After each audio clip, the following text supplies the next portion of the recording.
pesar del cambio permanece algo, ¿no? Si algo permanece a pesar del cambio, y si a pesar de la diversidad hay algo de común en todo eso que es diverso, ¿no? Por eso que la preocupación de esta filosofía era la búsqueda del arjé, ¿no? Es decir, el principio elemental, el principio base a partir del cual está hecho todo, ¿no? Eso era su preocupación. Pero ya con los sofistas dejan de lado esa preocupación de la filosofía y en la filosofía hay lo que se llama un giro humanístico. Es decir, el tema central de discusión ya es el hombre, ya no el mundo exterior, sino es el hombre. Pero ¿a qué se debió ese giro humanístico de la filosofía? Eso se ha debido, si ustedes han leído la separatista y si ustedes han complementado sus estudios, van a encontrar de que es el tiempo del auge de la democracia en Atenas, con Pericles, ¿no? Entonces la democracia trae, al menos como lo entendían los griegos, la democracia se entendía como que los hombres libres elegían a sus gobernantes. En asambleas elegían los hombres libres a sus gobernantes. Y no solamente elegían a sus gobernantes, sino también las normas, las leyes hechas por los hombres, las leyes jurídicas, se aprobaban en asamblea. De ese modo, así se vivía en Atenas en ese tiempo. Entonces, para gobernar el Estado, entonces tenía que, quien vaya a ser elegido gobernante, pues tenía que estar preparado para ello, ¿no? Está preparado para ello. Pero antes de desarrollar ese aspecto, hay que entender este giro humanístico, ¿en qué consiste? ¿No? ¿En qué consiste? Entonces, si hay un giro humanístico en este periodo, entonces es de preocupación de la filosofía todos los asuntos propiamente humanos. Y ahí hay que distinguir dos cosas, ¿ya? Ahí hay que distinguir dos cosas. Porque el ser humano, por un lado, es un ser social. Es decir, el ser humano tiene que preocuparse por el bien común. Y la preocupación, es decir, por un lado, el ser humano tiene que preocuparse cómo organiza su sociedad, cómo organiza la sociedad entre gobernantes y cómo debe organizarse la relación entre gobernantes y gobernados, qué tipo de organización es el que se debe constituir, ¿no? Que todo eso tiene que ver con el bien común. Entonces, la política está en relación ¿con qué? Está en relación con la preocupación de cómo se organiza la sociedad y también tiene que ver precisamente con el bien común. La política tiene que ver con eso. Es decir, tiene que ver con el comportamiento social del hombre. ¿Ya? Pero por otro lado, no solamente el hombre tiene un comportamiento social, pero la preocupación del hombre no solamente también es el bien común, sino también el hombre tiene un comportamiento individual. Y ese comportamiento individual está en relación con ¿qué? Con un comportamiento bueno. Es decir, está en relación con la moral. Entonces, la política y la moral son dos aspectos de discusión en esta etapa del desarrollo de la filosofía. Son características de este giro humanístico que da la filosofía. Entonces, como la participación en política significa tener la posibilidad de ser elegido, pero entonces para ser elegido tenía pues que ser una persona que sepa hablar en público, que sepa argumentar, que tenga conocimientos, ¿no? y que tenga bastante cultura, ¿no? Entonces, ¿quién se encargaba de formar eso? Ahí vienen precisamente, ahí intervienen los sofistas, ¿no? Son una especie de profesores itinerantes, es decir, profesores que están temporalmente encargados precisamente de la formación de ese aspecto de las personas. Aquellos que estaban interesados en la política, entonces tenían, pues, voy a repetir, tenían que saber hablar en público, tener capacidad de argumentación, poseer conocimientos y una amplia cultura. Entonces, eso es lo que hace posible el surgimiento de los sofistas. Y también, pues, los sofistas no descuidaban, no descuidaban también la formación respecto de la virtud, es decir, el arete. Virtud que es igual al arete. También es una de las preocupaciones de la filosofía de este momento. Entonces, para hablar en público, para tener capacidad de argumentación, ¿no? Los sofistas lo que hacen es enseñar retórica. Enseñan retórica. Ahora, la retórica es precisamente la capacidad que se tiene para argumentar, sustentar, defender alguna idea, ¿no? Es decir, te permite hablar bien. Y no solamente la retórica tiene que ver con esa capacidad de hablar bien, sino también la retórica tiene que ver con la capacidad de convencer. Es decir, tener capacidad de persuasión y de convencimiento. ¿Ya? Con eso tiene que ver la retórica. Entonces, fundamentalmente la retórica es algo puramente argumentativo, ¿no? Y precisamente lo que vamos a encontrar es que Sócrates y Platón van a criticar a los sofistas por ahí, por su retórica. ¿Por qué? Es que en la retórica es fundamentalmente argumentativa, es decir, hoy día puedo estar defendiendo una posición y con las mismas ideas de defender esa posición, al día siguiente puedo defender otra. Es decir, puedo yo argumentar, tomar esos argumentos para defender lo contrario que estaba defendiendo el día de ayer. Es decir, a la retórica le falta convicción, no tiene convicción, sino que adecuadamente, de acuerdo a las circunstancias, va cambiando y los argumentos se van ajustando a las circunstancias. Entonces le falta convicción, ¿no? ¿Por qué? Porque pues se puede contraargumentar, ¿no? Como les vuelvo a repetir, hoy día puedo utilizar los argumentos para sostener algo y mañana puedo utilizar argumentos para sostener con los mismos argumentos una cosa contraria.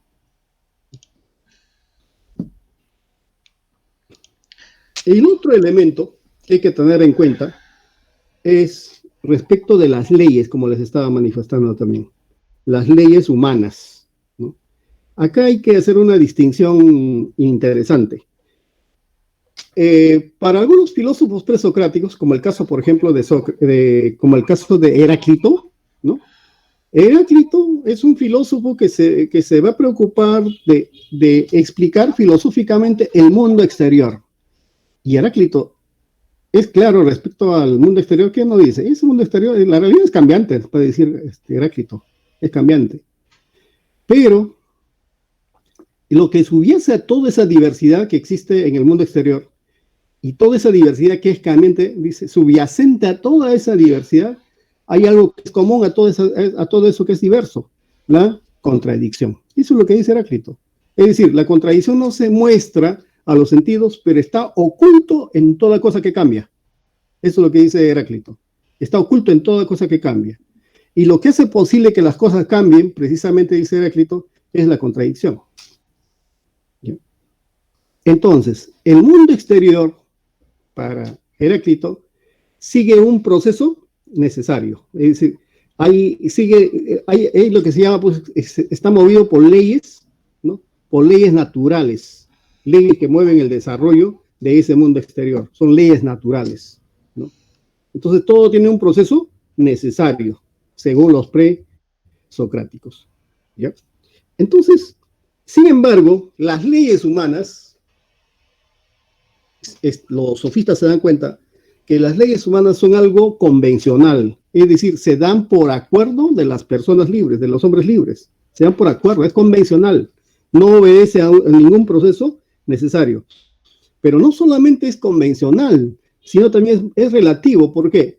Porque lo que es válido, leyes válidas para esta sociedad, Estado como Atenas, por ejemplo, no es válido para sociedad, Estado como Esparta, por ejemplo. No es igual, porque cada ciudad de Estado tiene sus propias leyes. Por tanto, las leyes humanas son relativas.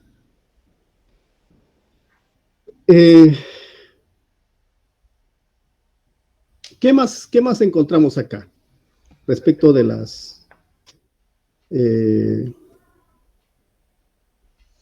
Entonces, diríamos que la presencia de los sofistas en Atenas cubre pues una necesidad. ¿Qué necesidad? Las circunstancias históricas que vive. ¿Cuáles eran esas circunstancias históricas? La democracia que llega a su apogeo, sobre todo con Pericles. Esas son las condiciones a partir del cual se van a desarrollar la filosofía sofista. Y tenemos entre sus representantes, como bien ya lo han señalado también, a Protágoras y a Gorgias, y que creo que hemos encargado que hagan diapositivos sobre ellos a otros alumnos. Pero alguna pregunta para continuar. ¿Alguna pregunta hasta ahí? Pregunta, no, profesor, más que todo, justo estaba averiguando, leyendo sobre los sofistas y justamente dice que en ámbitos políticos, por ejemplo, en esa época no existía lo que es un abogado, a recurrir a un abogado para que nos pueda ayudar en leyes judiciales.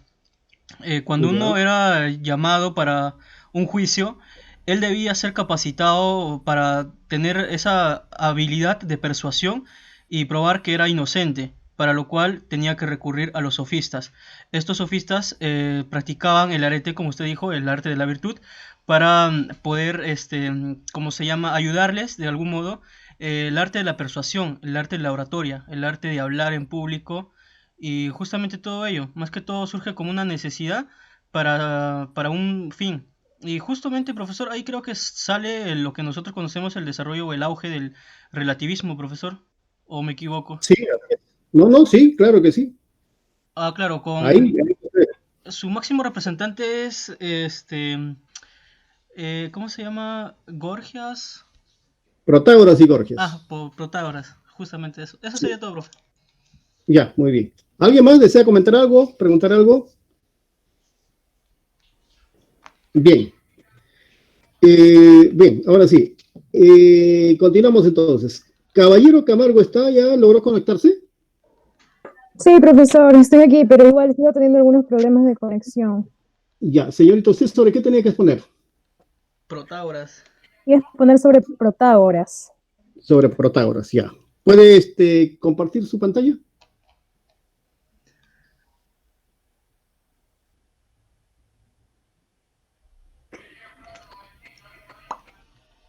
Señorita Caballero. Sí, profesor, aquí estoy, sí, voy a compartir la pantalla. Ah, ya. Yo creí que se había desconectado. Ya. Sí o nomás, le esperamos.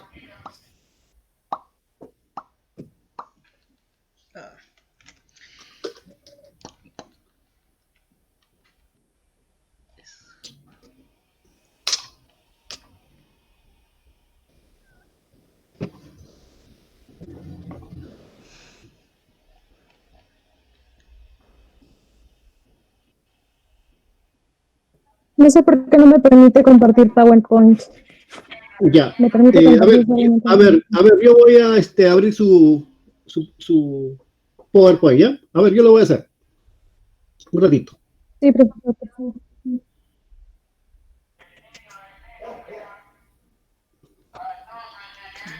Lleve casera.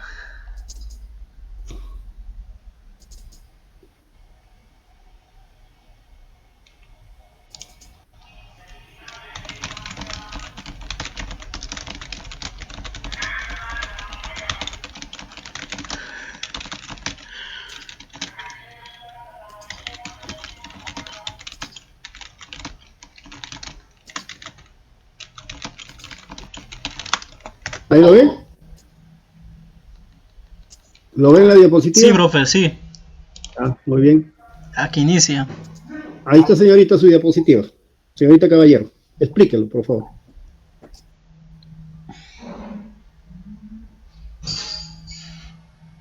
No me aparece nada todavía. ¿Será por mi señal? ¿No le aparece en su pantalla? No veo la diapositiva. ¿No lo ve? Clica donde está mi imagen, señorita. No, me aparece la presentación así oscura. Ya, bueno. No le aparece partido porque su compañero sí está viendo. Que voy a explicar hoy es sobre Sí, pues a mí me parece otra presentación, me aparece solo su foto, pero ya, bueno. No, explícalo nomás ahí, Listo. pues.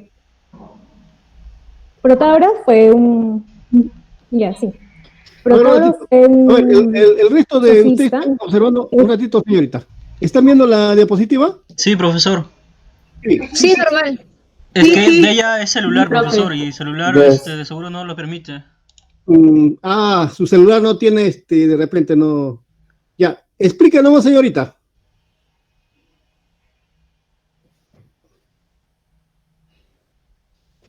Bueno, se fue. Señorita Caballero. Yo lo puedo ver, yo Sí, lo puedo ver. ya, Ya, bueno. explíquenos. Protagoras nació, dicen que nació más. Jálale, profe. ¿Me escucha? Sí, estamos escuchándole. A ver.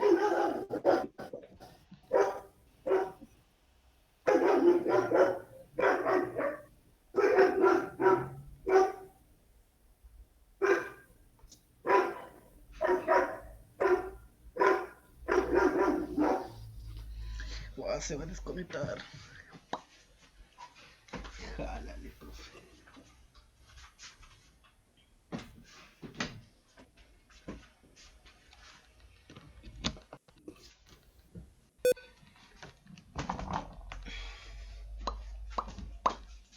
Ya parece que la señorita tiene problemas con su conexión.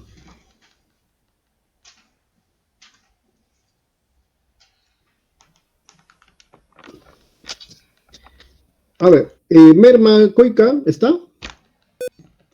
Sí, profe. Ya, a ver, usted va a desarrollar lo mismo, ¿no? Ya, voy a dejar de Sí. compartir. Ah, Voy a dejar de compartir. Y a ver, comparta usted, señorita Merma.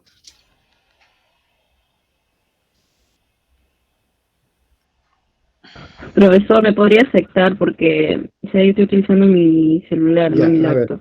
ya, Voy a ver, a, sí me voy voy a a, unir con mi laptop.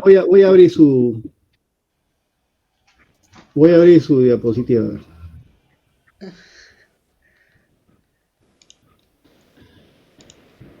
Profesor, ¿me escucha? Sí, señorita, pero parece que tiene un problema de conexión. Ya, dejémoslo ahí, señorita. Vamos a darle a la señora Merma a la señorita Merma. ¿No está viendo, señorita Merma, su diapositiva? Señora Merman. Profesor, la compañera dijo que le esperara un momento que se iba a pasar a su laptop para poder entrar y compartir su pantalla ella misma. ¿Quién? ¿Merma La compañera. o Sí, Caballero? Merma. no, la señorita que habló después. Ella va a pasar su computadora. O sea, cierro yo. Sí, pero eso le dijo que le acepte de nuevo, le dijo que acepte de nuevo. Ya, que me mande nomás para aceptarlo. Ella lo va a presentar. Ya. Ujú, ujú. Esperamos entonces.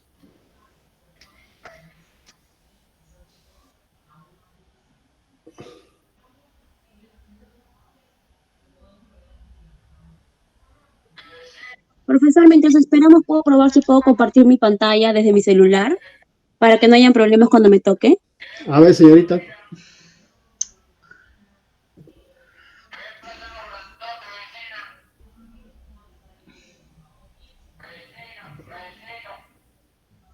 Em, Sí, se confirma que sí se puede compartir tu pantalla.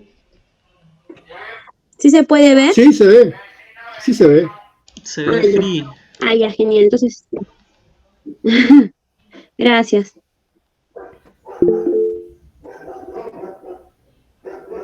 Ya.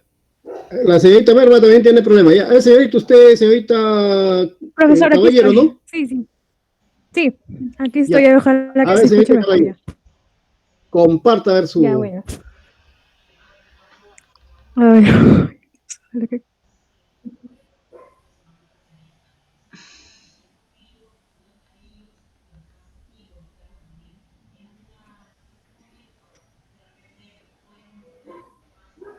Ya. A ver, ¿me escucha, profesor? Sí. Ya, a ver, creo que ahora sí Sí, mejor. ahí está perfecto, ahí está bien. Está muy bien. Ya, a ver, les voy a hablar sobre Protágoras, como les estaba diciendo, que es uno de los sofistas, ¿no?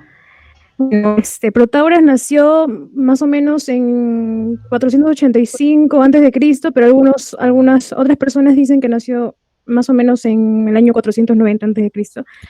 No es algo seguro. Bueno, dice que él era una persona que se ganaba la vida transportando objetos. Él vivió prácticamente casi toda su vida en Atenas y llegó a ser amigo de Pericles, que era un importante político y orador ateniense, ¿no? En la antigua Grecia. Protágoras prácticamente se ganó la fama como un maestro, ¿no? Y filósofo.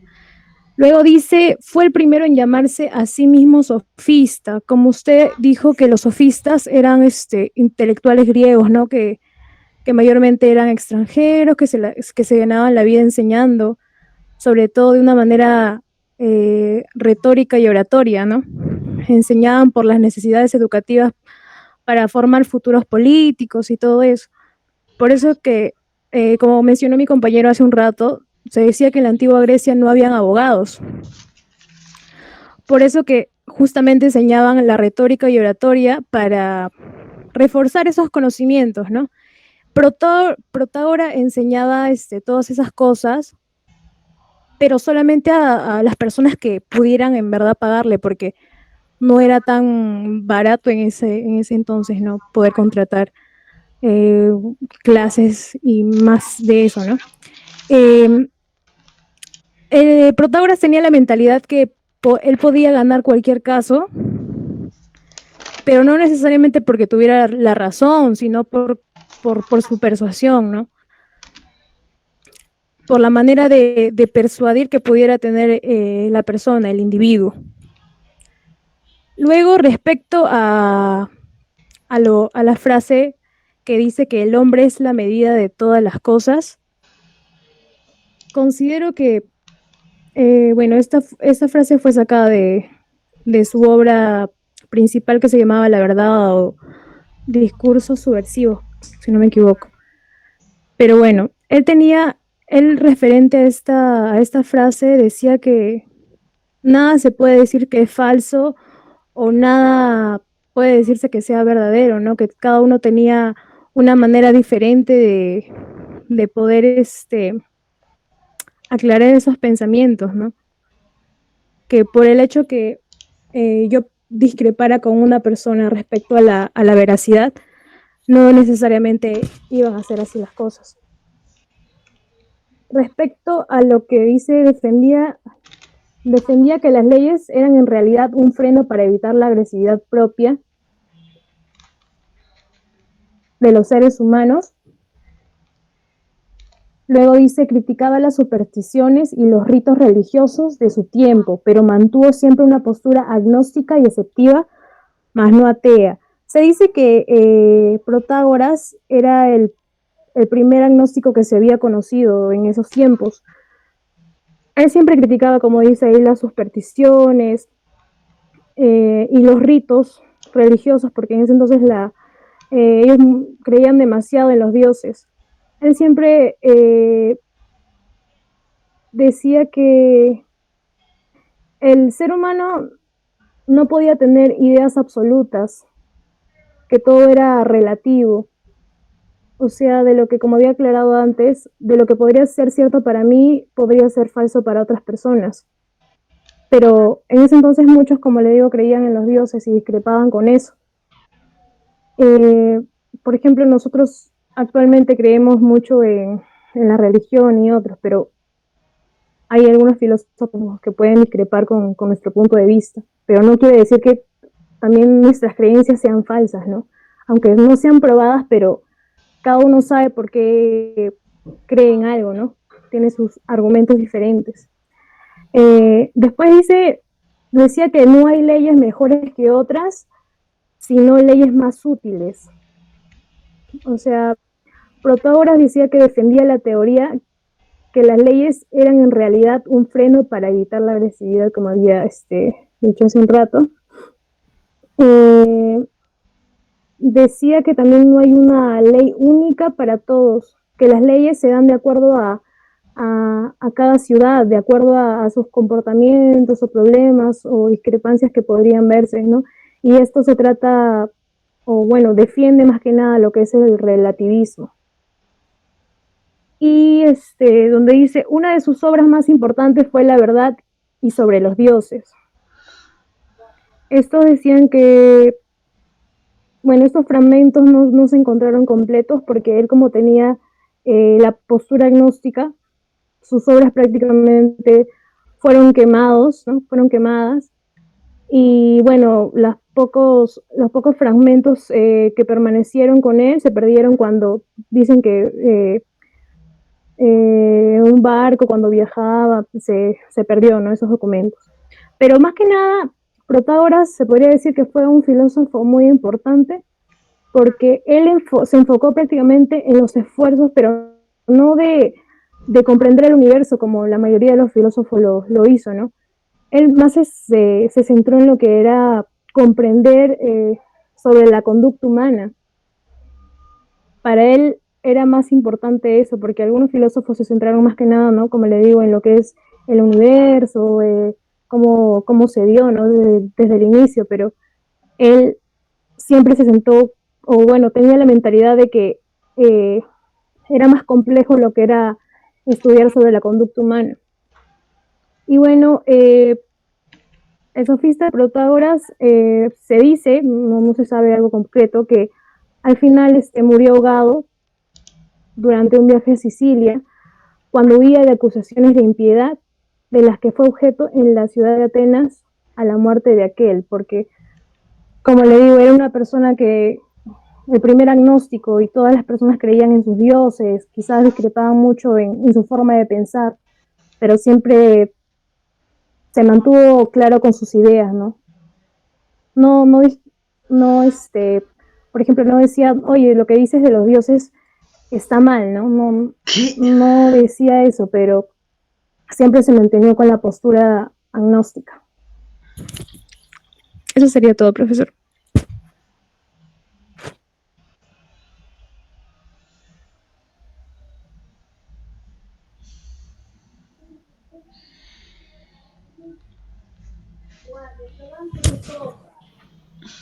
Profesor. Ya, muy bien. ¿Alguna pregunta respecto de la exposición de la señorita?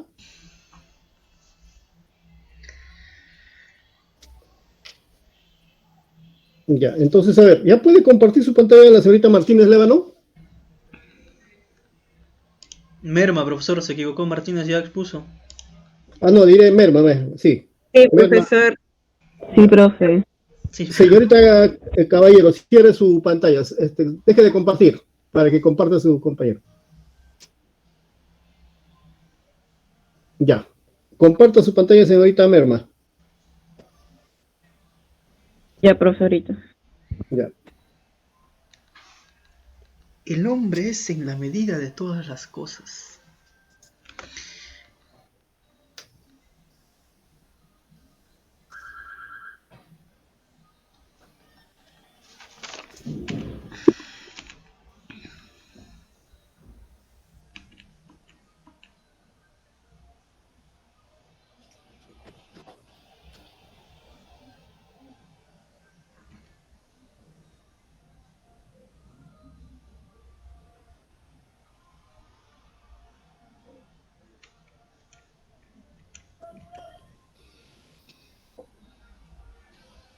Ya está.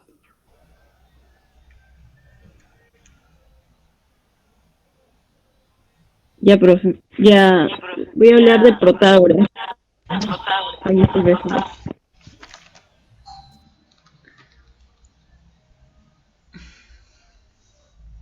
Ya, para comenzar, Protágoras es un sofista griego, experto en lo que es retórica. Protágoras ha recorrido el mundo cobrando elevadas tarifas de sus conocimientos acerca del uso correcto de las palabras, ¿no? Por ejemplo, él dice en su obra Discursos de Demoledores, dice, el hombre es la medida de las cosas. Y quiere decir que en tanto que debemos ocuparnos de las cosas que afectan al ser humano, teniendo en cuenta lo que nos interesa y beneficia o perjudica. Quiere decir de que el hombre en la sociedad tiene diferentes necesidades, diferentes, ¿qué se puede decir? Cosas que estén afectando un problema, ¿no? Entonces, de acuerdo a eso, el hombre se tiene que adaptar a eso, a ver cómo podría ayudar a su sociedad dentro de ahí, ¿no? Él defendía mucho lo que es las leyes. Para él las leyes son convencionales, tradicionales, de acuerdo a la sociedad donde está. Las leyes dicen que deben adaptarse a cada ciudad. Cada ciudad es diferente. Digamos que las mismas leyes no pueden estar en las mismas ciudades. Cada uno tiene sus diferentes necesidades, diferentes problemas, y cada uno debe tener una percepción diferente de las leyes, ¿no? Decía que las leyes eran el freno para evitar la agresividad propia de los seres humanos. También dice que trata de defender el relativismo, y quiere decir que cada persona tiene una postura diferente. De que, por ejemplo, si la persona estuviera digamos, en Antártida, si estuviera ahí parado, diría, yo siento frío, pero la otra persona puede decir, y bueno, yo no siento tanto frío. Entonces tiene una postura diferente según el criterio o el lugar donde esté, ¿no? Y, por ejemplo, investigué un poquito sobre el hombre, la medida de las cosas, y esto se toma muchas... tienen diferentes juicios sobre esto. Por ejemplo, hay uno donde yo investigué sobre que Platón dijo que, considerando en el hombre un sentido individual, podríamos afirmar que habría tantas medidas para las cosas como hombres que existen. Y para Goethe decía que pensando que un hombre en sentido colectivismo seríamos admisibles a dos enfoques, que decía la primera hipótesis implicaría un relativismo cultural, es decir, que cada sociedad y cada pueblo actuaría como a su medida de las cosas. Y la segunda hipótesis sería concebida por Goethe, que supondría considerar la existencia como la única y común a todo género humano. Eso es todo, profesor.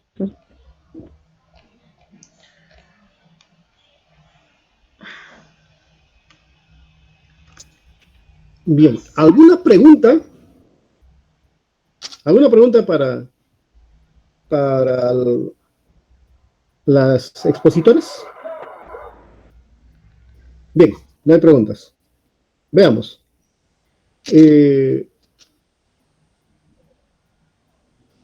A ver. Protágoras se le conoce por la frase el hombre es la medida de todas las cosas, ¿no? Por eso es conocido Protágoras. Esa es su frase, diríamos, célebre, ¿no? ¿Cómo hay que entender esta frase?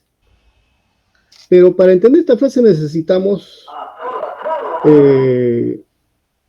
partir de lo que ya les había indicado hace un momento, de entender cómo son las cosas fuera de nosotros y cómo son las ideas que están en nosotros. ¿Ya? Eso es importante. ¿Ya? Lo que sucede con Protágoras, al decirnos que el hombre es la medida de todas las cosas, en la traducción griega de este término, se entiende por hombre a todo el hombre como especie, ¿ya? No a un hombre individual, sino está hablando de todos los seres humanos como especie. Entonces, lo que nos está diciendo acá Protágoras es que, siendo el hombre la medida de todas las cosas, ¿qué significa esto?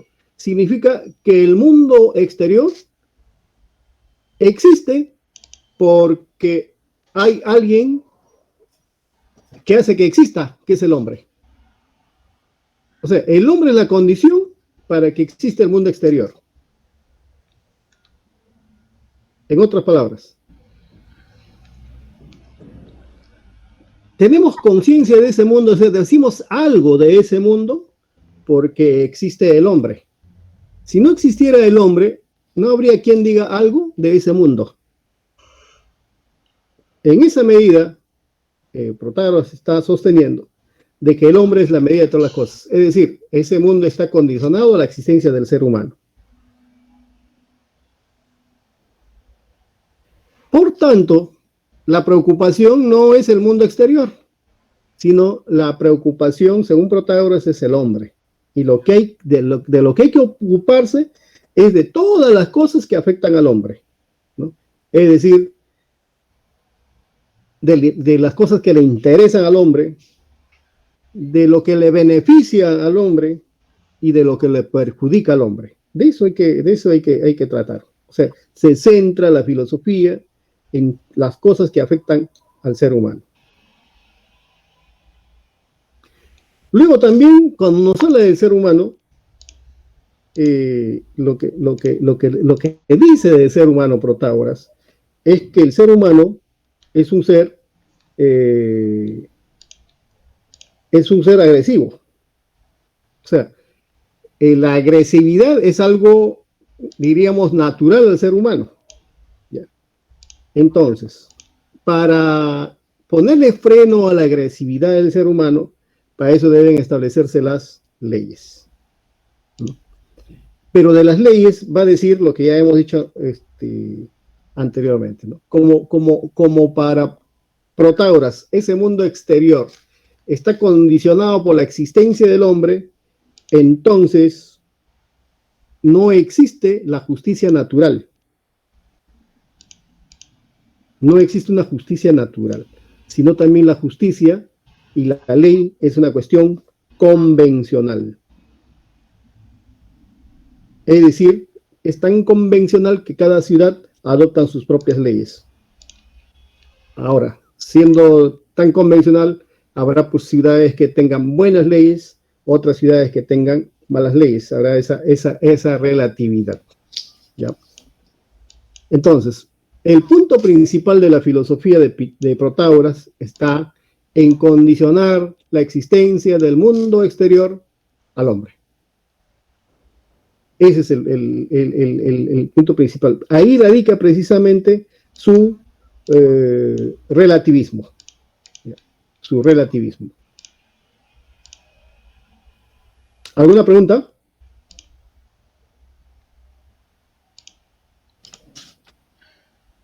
¿Alguna pregunta? Sobre Protágoras. Bien. Entonces continuamos. Ya. Expuso la señorita Caballero, ¿verdad? Ya. Entonces, ahora le toca el turno a Cárdenas. Cárdenas Alarcón. ¿Está? Sí, profe, aquí. Usted va a hacer sobre Borges, ¿verdad? Exacto. Ya. Comparta su pantalla, por favor. Ok.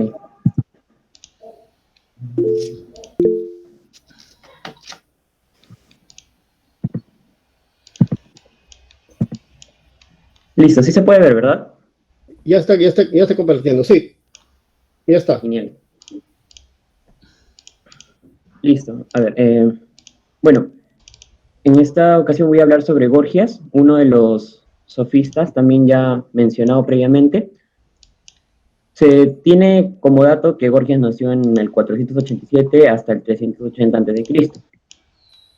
Como ya lo mencionaron los compañeros, fue un filósofo sofista, natural de Leontini, Sicilia, que queda en la actual Italia, y pues Gorgias también fue un discípulo de Empédocles, quien a su vez sustentaba que nada se originaba de la nada y lo que existía no podía desaparecer.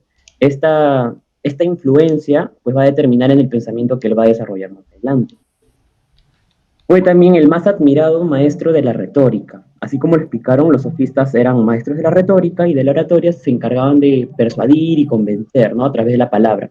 Entonces Gorgias fue uno de estos, que fue el más resaltante por la capacidad y la habilidad que tenía de convencer con todo lo que explicaba y fundamentaba. Sin embargo, se posiciona en la actitud más radical de la sofística, que lo va a conducir al escepticismo, ¿no? Y pues se apoya del pensamiento eleático, es una corriente filosófica de la antigua Grecia, que más adelante vamos a entrar en detalle.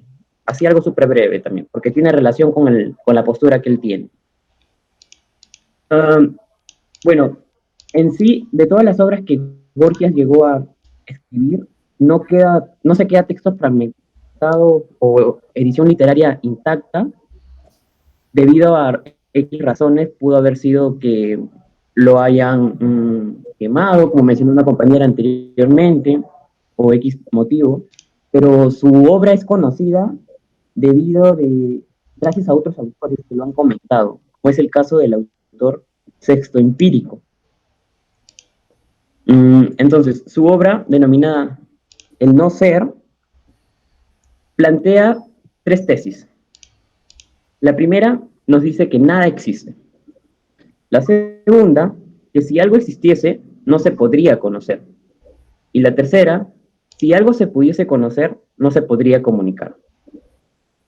A continuación vamos a entrar en detalle cada tesis para entenderlo mejor, porque si bien es cierto, si lo vemos así a grande rasgo, es como que un poco confuso. Primero, la primera tesis, nada existe. ¿Qué nos dice Gorgias? Él primero nos fundamenta que si algo existiese, tendría que ser o bien eterno o bien no eterno. ¿Sí?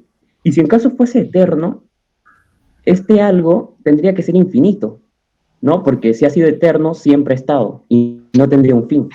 Por ende, al ser infinito, no podría estar en nada. Y al no estar en nada, no existe. Simplemente, esa es la relación que él pone, ¿no? Si es eterno, como no tiene ni principio ni fin, es infinito. Y al ser infinito, no puede estar en nada. El no estar en nada no existe. Por otro lado, él dice que si ese algo que existe no fuese eterno, tendría que haber sido creado o haber nacido de alguien o de algo. Que este algo previamente debió haber sido un no ser. Pero el no ser no es, como lo explica él en su obra. Entonces, ¿qué quiere decir esto que el no ser no es?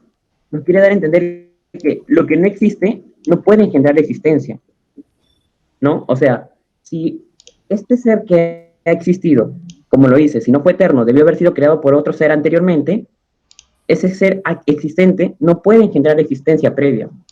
Ahora, supongamos que este ser sí salió de otro, sí fue creado, o sí fue, nacido, o nació, perdón, de otro ser, en el hipotético caso.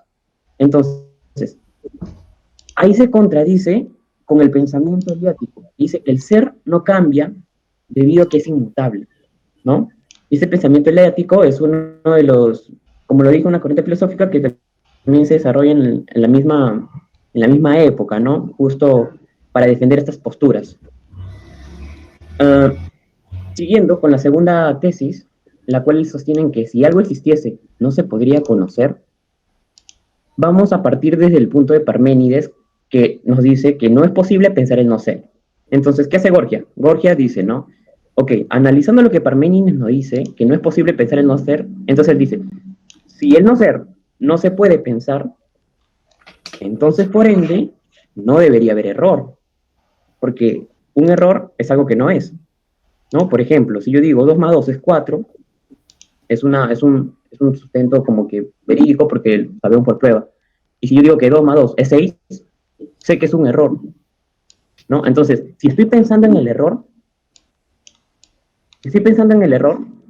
entonces ese error, que es el no ser, sí se puede pensar. Es la manera como él explica o contradice la postura de Parménides, ¿no? Y es aquí donde nace este conflicto entre el pensamiento y el ser, que se encuentran en un constante, ¿no? Diciendo que las cosas que no existen, las cosas no existentes, sí pueden ser pensadas. Como por ejemplo, los personajes míticos. Nosotros podemos ponernos a pensar sobre un personaje mítico, el cual podría ser una esfinge o una arpía, la podemos pensar y sabemos que no existen. Hasta incluso un dios. Pero, al mismo modo, las cosas no pensadas existen. Por ejemplo, yo no me puedo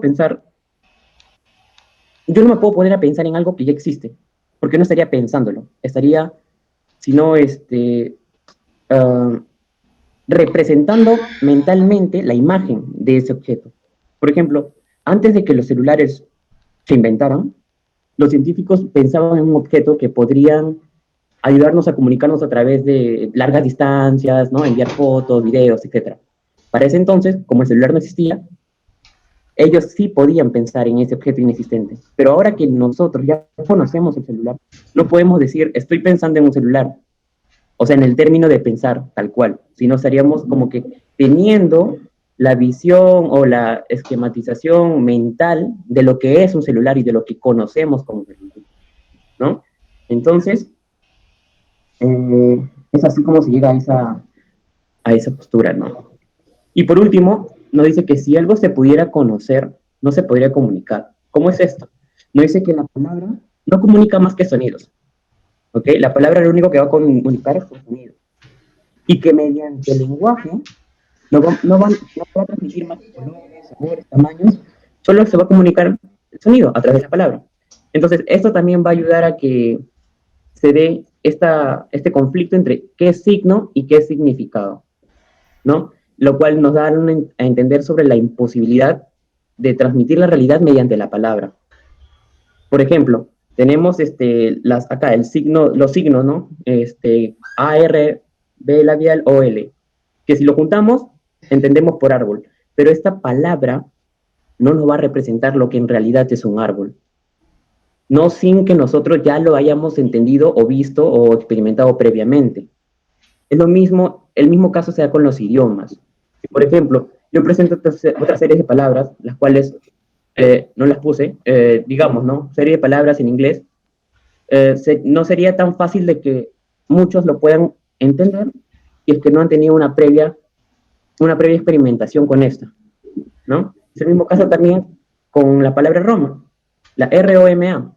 Si yo lo muevo de lugares, de posiciones, el significado va a cambiar, pero el signo es el mismo, ¿entienden? Eso es a lo que prácticamente quiere llegar a dar a entender, ¿no? Entonces, dice que el ser no se puede transformar en nuestra palabra debido a que subsiste fuera de nosotros. El ser va a estar fuera de nosotros. Nosotros somos quienes le damos el significado. Entonces, como que concluyendo toda la idea general de Gorgias, podemos decir que si no se puede comunicar, ¿no? Sí se puede conocer. Y si se puede llegar a conocer, no existe. Y si no existe, está en nada. Por lo tanto, si está en nada, pues nada existe. Entonces eso prácticamente sería todo. Bien. ¿Alguna pregunta? ¿Alguna pregunta para Caballero? Ah, no. Cárdenas.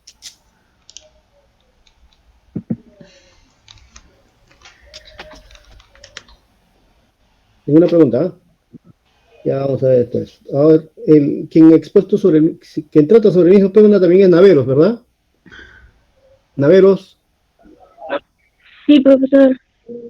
Usted también trabaja sobre Gorgias, ¿verdad? Sí, profesor. Ya, a ver, comparta su pantalla, por favor.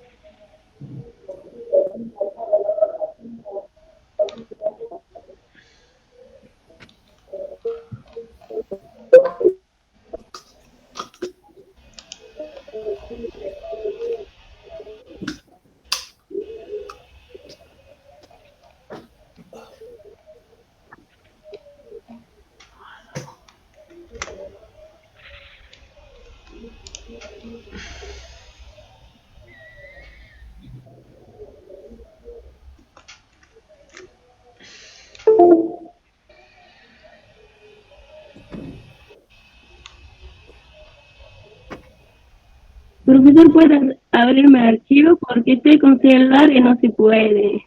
Ya, a ver, señorita, voy a tratar de abrir su archivo, ¿ya? A ver. Por favor, profesor. Ya.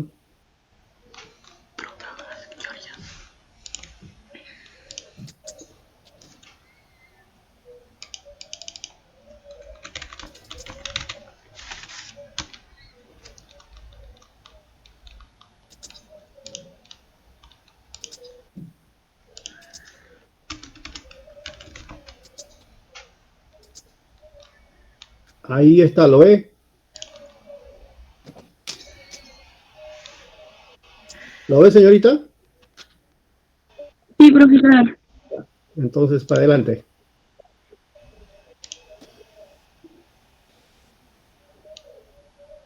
¿Puede pasar a otra diapositiva, profesor, al otro, Ya, para explicarlo? ahí está. No, profesor. Bueno, voy a explicarlo sobre Gorgias. Como tenemos el primer punto sobre su biografía, ¿no? Gorgias fue un filósofo griego que nació a los años 48, 487 a.C. en Cilicia, y su vida estuvo marcada por grandes éxitos y como también fracasos. Gorgias, como dijeron mayormente compañeros, se dedicó a viajar por toda Grecia, enseñando y practicando el arte retórico. También fue un discípulo de Empédocles. Entre sus obras podemos señalar 3: manualidades de retóricas. Los principales es Elogio de Helena y Defensa de Palámedes. Entre los tratados de filosóficos, lo más principal es sobre la naturaleza o sobre el no ser, que vamos a ver en otro esquema. Y también tuvo discursos. Entre el pensamiento filosófico de Gorgias, su filosofía se basa en 3 tesis fundamentales. El primer, su argumento es: nada existe. Quiere decir, cualquier cosa existe, entonces debería de ser eterno o no serlo. Porque algo que es eterno no tiene principio. Y al no tener ese principio, es infinito. Y se no encuentra en ningún lugar en concreto, por lo que no existe. Porque él dice que ese algo que es eterno es contradictorio en todos sus sentidos. También Gorgias pensaba que si alguna cosa no tiene unidad, entonces no ha empezado a ser. Al final concluye en este tesis Gorgias que el ser no existía. Tesis es: si algo existiera, sería incognoscible. En esta tesis, Gorgias aseguraba que la relación entre lo que se piensa y lo que es verdaderamente cierto no es adecuado. Eso nos llevaría a afirmar que podríamos pensar en lo que se piensa, podríamos pensar en cosas que no existen y que se puede llegar a ser pensadas, como por ejemplo los seres míticos, podría decir. El tercer tesis: si algo existiera y fuese cognoscible, sería incomunicable. Quiere decir que el ser humano tiene instrumentos de comunicación, específicamente la palabra. El lenguaje lo utiliza para expresar la realidad de las cosas. La comunicación comparte palabras. El lenguaje es entonces defectuoso porque no refleja todos nuestros estados de conciencia. En este sentido, de los 3 tesis de Gorgias, nos lleva a un escepticismo, podríamos decir que es radical. ¿Por qué? Porque tendremos que reconocer que el ser, ni el pensar, ni el desear pueden considerarse como una verdad. Su filosofía de Gorgias fue más que relativista. Era un escéptico porque él no creía que la realidad sea relativa. Lo que creía es que no hay realidad. Eso sería todo, profesor. Ya, muy bien. ¿Alguna pregunta? Profesor, ¿puedo preguntar? Sí, sí, sí. Sí, pero los dos compañeros, profesor, como ya lo han mencionado, Gorgias sostiene que nada existe. También sostiene la palabra no puede llevar a la verdad. Definitivamente no se puede llegar a la verdad a través de la palabra. ¿Cómo sostienen esa afirmación que la sostuvo Gorgias? A ver, ¿cómo responden?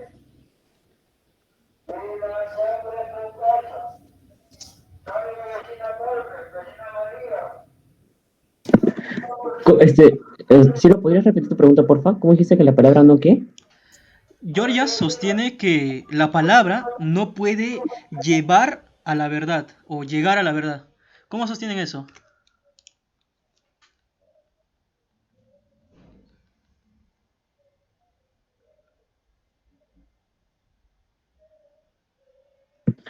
Ya, a ver, según lo que yo he estado leyendo y averiguando sobre Gorgias, y lo que he captado es que él, al plantear sobre que algo se pudiera conocer, no se pudiera comunicar, dice que la palabra, como no hace más que comunicar solo sonidos, al no ser más que sonido, no tendría verdad de por medio. La verdad, como como lo dijeron antes, es relativa. Y para esto se requiere de la intervención del hombre. Entonces, la palabra no te va a comunicar la verdad.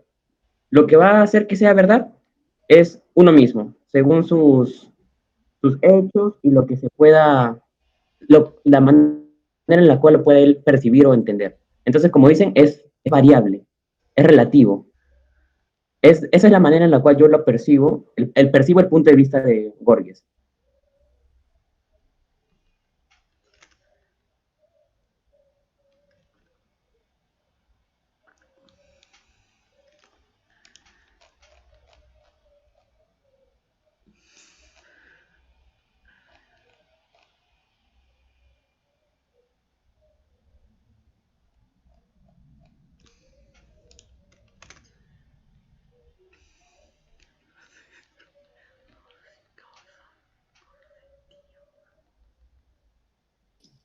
Profesor, su audio está apagado.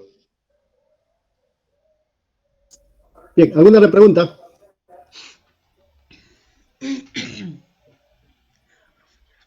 ¿Es todo claro respecto de Gorgias?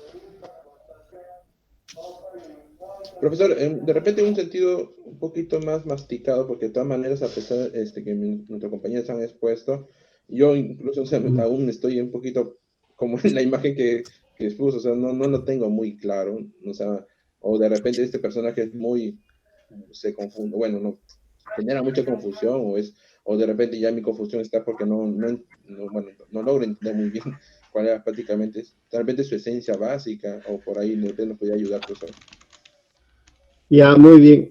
Bueno, parece como que fuera todo un juego de palabras, ¿no? Sí, Veamos, sí, profe. vamos a explicar un poco. A ver, les vuelvo a repetir siempre. Sujeto y mundo exterior, esa relación es sumamente importante. ¿Ya? Para Gorgias, el mundo exterior no existe. ¿Ya? Por eso que a su filosofía le dicen, es una filosofía escéptica, porque no acepta la existencia del mundo exterior. No existe. Pero ¿cómo es que él justifica la no existencia de ese mundo exterior? Con lo que ya explicó, lo ha explicado muy bien el señor Ceballos. ¿Ya? Pero les vuelvo a explicar. Miren, ese mundo que se muestra a nosotros, ¿cómo es? Cambiante. Es cambiante. Es decir, lo que nuestros sentidos ven en estos momentos, ¿no? Antes no ha sido. ¿No? Antes no ha sido. ¿Por qué? Porque eso que ven nuestros sentidos, pues va a dejar de ser. Si estamos observando una flor determinada, después de unos días esa flor se marchita y dejó de ser. Pero antes de ser flor, tampoco no existía como flor. Ahora, si no existía como flor, ¿podemos decir algo de eso que no existía? Él dice, ¿no? ¿Podemos decir algo de eso que no existía? No. No se puede decir. Ahora, de algo no existente, ¿puede salir algo? O sea, ¿puede producir algo existente? ¿No? No. O sea, no. Entonces, sí. Esa realidad no existe. ¿Ya? Profesor, disculpe. Usted indica, Sí. sostiene que de algo que no existe no puede llegar a existir algo. Claro. ¿Qué podría existir de algo que no es? Por ejemplo, si yo tengo en mente construir una casa, existe en mi mente. A ver, un momentito. Estamos ¿Ya? hablando del mundo exterior, no del hombre. Ya, bueno. Estamos hablando del mundo exterior. Un ratito que pasen esos vendedores, la verdad que todos tenemos ese problema. Pasan a cada rato y con sus parlantes que interrumpen a todo el mundo. Colabora. Un ratito, por favor. Sí. Todos tenemos ese problema, la verdad. Por acá también se da una vuelta, por acá también. Sí, profesor, por acá también. Sí, es un problema realmente, es un problema. Pero bueno, por eso, Profesor, por eso que a veces apago el micrófono porque están pasando para que no interrumpir la... Sí, dígame. Profesor, antes que se me vaya la idea, justo se me vino a la mente que muchas veces si en el día a día nosotros mencionamos una frase como esta, ¿no? El decir, ¿no? No tengo nada, ¿no? Y al decir no tengo nada, si analizamos bien esa pequeña frase, es decir, estás negando algo que no tienes. Entonces, en realidad, si lo vemos en otro punto de vista o si lo analizamos bien es porque estás diciendo que tienes todo, ¿no? Es como un juego de palabras, es decir, no tengo nada, ¿no? Quiere decir, tengo todo. O algo así es lo que llego a entender, profesor. Ya. Sí, más o menos va por ahí. No, sino que acá lo que nos hace Borges es aplicar precisamente sus sofismas para negar la existencia de la realidad, pues. O sea, está argumentando que el mundo exterior no existe. ¿Y cómo está argumentando? Utiliza ahí la retórica para hacerlo, porque está diciendo, ¿no? Estas cosas que son cambiantes, porque así se muestran a nosotros, ¿no? Nunca permanecen igual siempre. Entonces, ha tenido que... viene de algo que no es, ¿no? Pero a la vez razona también, dice, pero de algo que no es, algo que no existe, algo que no es, de ahí puede producir, eso puede producir algo. O sea, lógicamente no es. Lógicamente no, profe, no. Algo que no es, lógicamente, claro, o sea, lógicamente no puede salir absolutamente nada, ¿no? O sea, nos haciendo un acto de retórica acá para negar la existencia del mundo exterior. Eso es su preocupación, negar la existencia del mundo exterior, o sea, justificar su escepticismo. ¿Ya? Ahora, si ese mundo no existe, ese mundo exterior no existe, puede ser conocido, pero si no existe, ¿qué vamos a conocer? ¿Sí o no? ¿Qué vamos a conocer si no existe? No se puede conocer algo que no existe. ¿No? Ese es el otro asunto que sostiene. Si ese mundo exterior no existe, no se puede conocer, pues definitivamente. ¿No? Qué cólera. Un ratito, por favor. Uno y otro pasa acá. Ya. Bien. Entonces, vuelvo a repetir, si el mundo exterior no existe, no se puede conocer definitivamente.